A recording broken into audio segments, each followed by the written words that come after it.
ആഗോള അയ്യപ്പ സംഗമവും ഉപകരാറുകാരും CPM ബിനാമികൾ party ലക്ഷ്യമിട്ടത് മറ്റൊരു കൊള്ള ബില്ലുകളെല്ലാം വ്യാജം.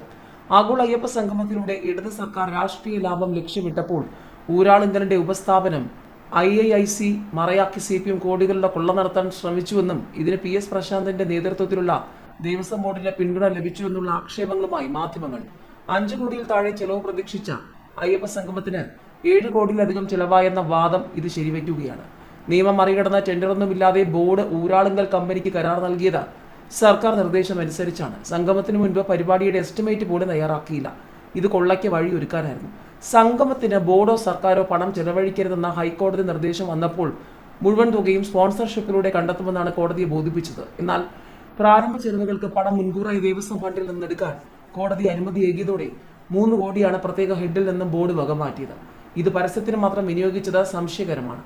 പരസ്യത്തിന് ബോർഡ് IIICയോട് ആവശ്യപ്പെട്ടിട്ടില്ല. പരസ്യത്തിനായി പ്രത്യേക എസ്റ്റിമേറ്റ് എടുത്തിട്ടുമില്ല. അതിനാൽ അയ്യപ്പസ്വാമിയുടെ ചിത്രത്തിനേക്കാൾ പ്രാധാന്യമേകി മുഖ്യമന്ത്രി പിണറായി വിജയന്റെ ഫോട്ടോ വെച്ച് പരസ്യം നൽകിയതിനു പിന്നിൽ സർക്കാരാണെന്ന് വ്യക്തം. പരിപാടിക്കായി ബോർഡ് IIICയുമായി മാത്രമാണ് കരാർ ഉണ്ടാക്കിയത്. ഭക്ഷണ വിതരണത്തിനടക്കം കമ്പനി ഉപകരാറുകൾ നൽകി. പക്ഷെ കമ്പനി 7 കോടിയിലധികം രൂപയുടെ ഒറ്റ ബിൽ മാത്രമാണ് ബോർഡിന് സമർപ്പിച്ചത്. ഇത് അംഗീകരിക്കാൻ കഴിയില്ലെന്നും ഉപകരാറുകാർ ഓരോ ഇനത്തിലും ചെലവാക്കിയ തുകയുടെ ബില്ലുകൾ പ്രത്യേകം സമർപ്പിക്കണമെന്നും ബോർഡ് ആവശ്യപ്പെട്ടിട്ടുണ്ട്.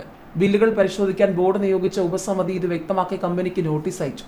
ചട്ടങ്ങൾ പാലിച്ച ബില്ലുകൾ മാത്രം പാസാക്കാനാണ് ബോർഡ് നിർദ്ദേശം. ബില്ലുകളുടെ പകർപ്പ് സ്വീകരിക്കേണ്ടെന്നും തീരുമാനിച്ചിട്ടുണ്ട്. യഥാർത്ഥ ബില്ലുകൾ സമർപ്പിക്കണമെന്നും കമ്പനിയോട് നിർദ്ദേശിച്ചു.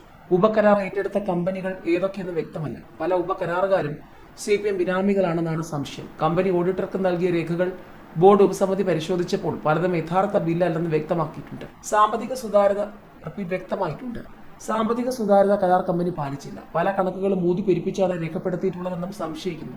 അയ്യപ്പ സംഗമം മറയാക്കി വിശ്വാസികളുടെ കാണിക്കപ്പണം തട്ടിയെടുക്കാൻ CPM ആധിപത്യമുള്ള കരാർ കമ്പനി നടത്തിയ കള്ളക്കളികളാണ് ഇതിന് പിന്നിലെന്നാണ് സംശയം.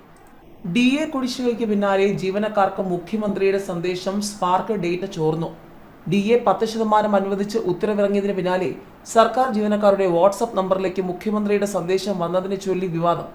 ജീവനക്കാരുടെ സ്വകാര്യ ഫോൺ നമ്പറുകളിലേക്ക് ഗ്രൂപ്പായി സന്ദേശം അയച്ചതിലൂടെ ശമ്പള സോഫ്റ്റ്വെയറായ സ്പാർക്കിൽ നിന്നുള്ള ഡേറ്റ ചോർത്തിയെന്നും ജീവനക്കാരുടെ സ്വകാര്യത ലംഘിച്ചെന്നും പ്രതിപക്ഷ സർവീസ് സംഘടനകൾ ആരോപിച്ചു. ജീവനക്കാരുടെ പേര് പറഞ്ഞ് അഭിസംബോധന ചെയ്താണ് മുഖ്യമന്ത്രിയുടെ സന്ദേശം. കഴിഞ്ഞ ബജറ്റിൽ പ്രഖ്യാപിച്ച വാഗ്ദാനങ്ങൾ ഒന്നൊന്നായി നടപ്പാക്കുകയാണെന്നും ജീവനക്കാരുടെ ക്ഷേമവും അവകാശങ്ങളും സംരക്ഷിക്കാൻ ഈ സർക്കാർ എന്നും ഒപ്പമുണ്ട്, വരുന്ന ആളുകളിലും ഈ കരുതൽ തുടരുമെന്നുമായിരുന്നു സന്ദേശം. ഔദ്യോഗിക ആവശ്യങ്ങൾക്ക് മാത്രമായാണ് വ്യക്തിഗത ഫോൺ നമ്പറും മറ്റു വിവരങ്ങളും സ്പാർക്കിന് കൈമാറിയിട്ടുള്ളത്. സുരക്ഷിതമായി സൂക്ഷിച്ച വിവരങ്ങൾ ഔദ്യോഗിക കൃത്യനിർവഹണത്തിന് മേലുദ്യോഗസ്ഥർക്കും വേതന നിർണയ വിതരണ മേലധികാരികൾക്കും ധനവകുപ്പിലെ സ്പാർക്ക് പ്രൊജക്ട് മാനേജ്മെന്റ് യൂണിറ്റിനും PMUവിനും മാത്രമാണ് കൈകാര്യം ചെയ്യാനാവുക. മുഖ്യമന്ത്രിയുടെ ഓഫീസിന് ഈ വിവരങ്ങൾ എങ്ങനെ കിട്ടിയെന്ന് വ്യക്തമാക്കണമെന്ന് NGO അസോസിയേഷൻ സംസ്ഥാന പ്രസിഡന്റ് ജാഫർ ഖാനും ജനറൽ സെക്രട്ടറി AP സുനിലും ആവശ്യപ്പെട്ടു.